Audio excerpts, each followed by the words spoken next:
Hello everyone, सन्चै हुनुहुन्छ? आज चाहिँ म छु व्रतबन्धमा। हाम्रो यहाँ बाबुको व्रतबन्ध थियो। त्यहाँ चाहिँ हाम्रो बाबुले भिक्षा माग्ने क्रम भइरहेको छ। त्यहाँ चाहिँ हाम्रो बाबु चाहिँ भिक्षा माग्दै हिँड्नु भइरहेको छ सबैजनासित। अनि मैले चाहिँ जोड-जोडले भन्नु न, अलि सुनिएन भनेको छु।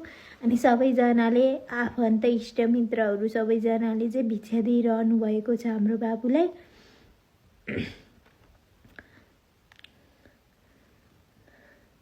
कसैले मुठी हालिदिनु भएको छ भने चाहिँ कसैले चाहिँ प्लास्टिकबाट खनाइदिनु भएको छ। भाइको मामाले चाहिँ डालो थाप्दै गर्नु भएको छ। भाइ चाहिँ हिँडिरहनु भएको छ।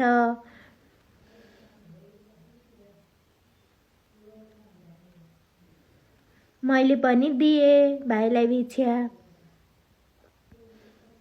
अलि जोडले चिच्याउनु भिक्षान्दै भन्दै भनिरहेको छु मैले चाहिँ। भाइ चाहिँ हाँसिरहनु भएको छ।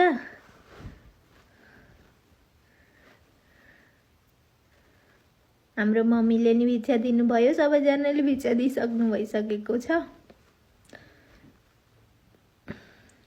म चाहिँ यहाँ छु।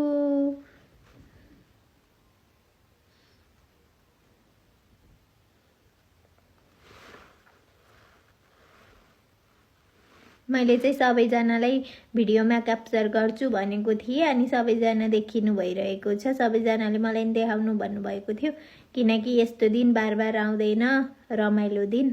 त्यही भएर मैले सबैजनालाई भिडियोमा क्याप्चर गरिरहेको छु।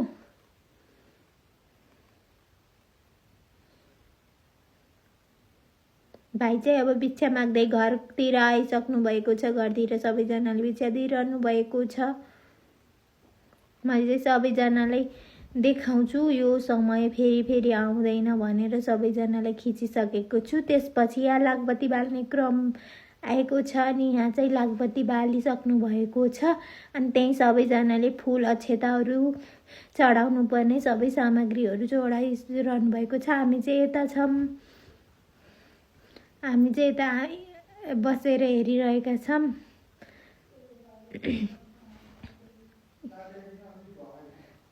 यता चाहिँ राघव सक्सेनाले हाई गर्दै बसिरहेका छन्। अनि यता लागबत्तीमा चाहिँ सबैजनाले फुल अक्षता के चढाउनु पर्छ, ऊ सामग्रीहरू सबै चढाइरहनु भएको छ। कति मजाले बलिरहेको छ लागबत्ती। अनि सबैजनाले भजन गाउँदै गाउँदै हिँडिरहनु भएको छ। हाम्री नयाँ देउरानी मुस्कान छोड्दै हाई गरिरहेकी छिन्। यहाँ देवी दिदीहरू सहित हाम्रा दिदीहरू, देउरानी, जेठानी, आन्टीहरू, अङ्कलहरू, सबैजना इष्टमित्रहरू, आफन्तीहरू सबैजना हिँडिरहनु भएको छ भजन गाउँदै। मैले चाहिँ अलि जोस पुगेन जोडले गाउनु भन्दै चिच्याइरहेको छु सबैजनालाई, किनकि भजन भन्ने चिज जोडले गाए नै रमाइलो देखिन्छ। आवाजै ननिकाले त रमाइलो सुनिन्न। त्यही भएर जोडले गाउँदा एकदम आनन्द फिल हुन्छ। त्यही भएर जोडले गाउनुहोस्, जोस ल्याउनुहोस् भन्दै भनेको छु। एक दुईवटा भजन मैले पनि भनिदिइसकेको छु। सबैजना घुमिरहनु भएको छ।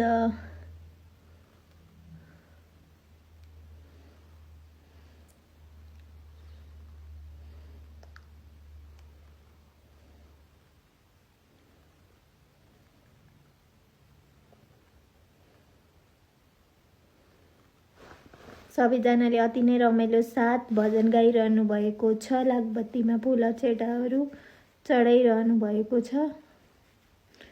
यता चाहिँ पुरी बेल्ने क्रम भइरहेको छ। यता सबैजनाले पुरी बेलिरहनु भएको छ। कतै खानपिनको व्यवस्था छ त कतै पूजा विधिहरू सम्पन्न भइरहेको छ।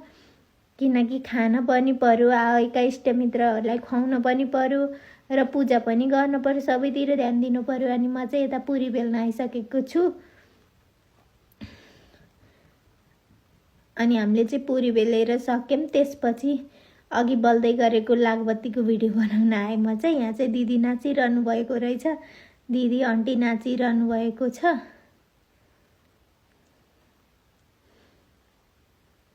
मैले चाहिँ भिडियो बनाउन लागि अलि उता चाहिँ सबैजना भजनमा नाचिरहनु भएको थियो। अनि मैले सबैजनाको भिडियो बनाइदिँदैछु।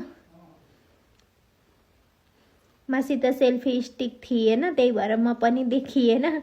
त्यही भएर मैले चाहिँ यसरी बनाएको छु भिडियो। सेल्फी स्टिक छन त थियो, कता गयो त्यही भएर। अनि त्यो धुवाँले चाहिँ आँखा हेर्नै नमिलेर आँखा झिमिक झिमिक भइरहेको छ मेरो।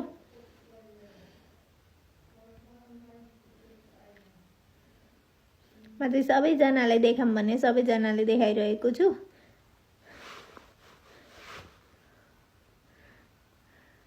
हँसाइरहनु भएको छ, हाँसिरहेको छु, भिडियो बनाउँदै हिँडिरहेको छु। यता नाचिरहनु भएको छ, यता हाम्रो मम्मीहरू भजनमा नाचिरहनु भएको छ। हाम्रो मम्मीहरू नाचेको भिडियो पनि बनाइरहेको छु। सबैजना राम्ररी खुसी भएर नाच्नु भएको छ। छोराको व्रत बन्द सम्पन्न भयो भन्दै।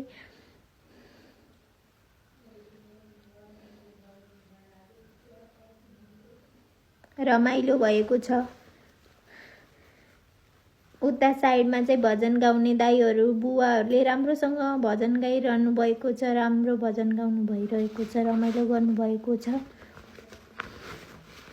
यता सबैजना नाचिरहनु भएको छ। भजन गाएपछि चाहिँ नाच्न नजाने पनि यत्तिकै खुट्टो नै उफ्रिन्छ भन्छन्, हो रहेछ। नाच्न अब सबैलाई नआए पनि यत्तिकै भजनको आवाज सुन्ने बित्तिकै नाच्न मन लाग्छ सबैलाई। त्यही भएर सबैजना नाचिरहनु भएको छ, जानी नजानी राम्रो नाच्नु भएको छ। आजको मेरो बर्तनको भिडियो यति नै साथीहरू। मेरो भिडियो हजुरहरूलाई कस्तो लाग्यो कमेन्ट गर्नुहोला। फेरि नयाँ भिडियो लिएर आउने छु। हस्त धन्यवाद, नमस्कार। मेरो युट्युब च्यानलमा गएर नि सबैजनाले सब्सक्राइब गरिदिनु होला। शोभा नेउपाने युट्युब च्यानलमा।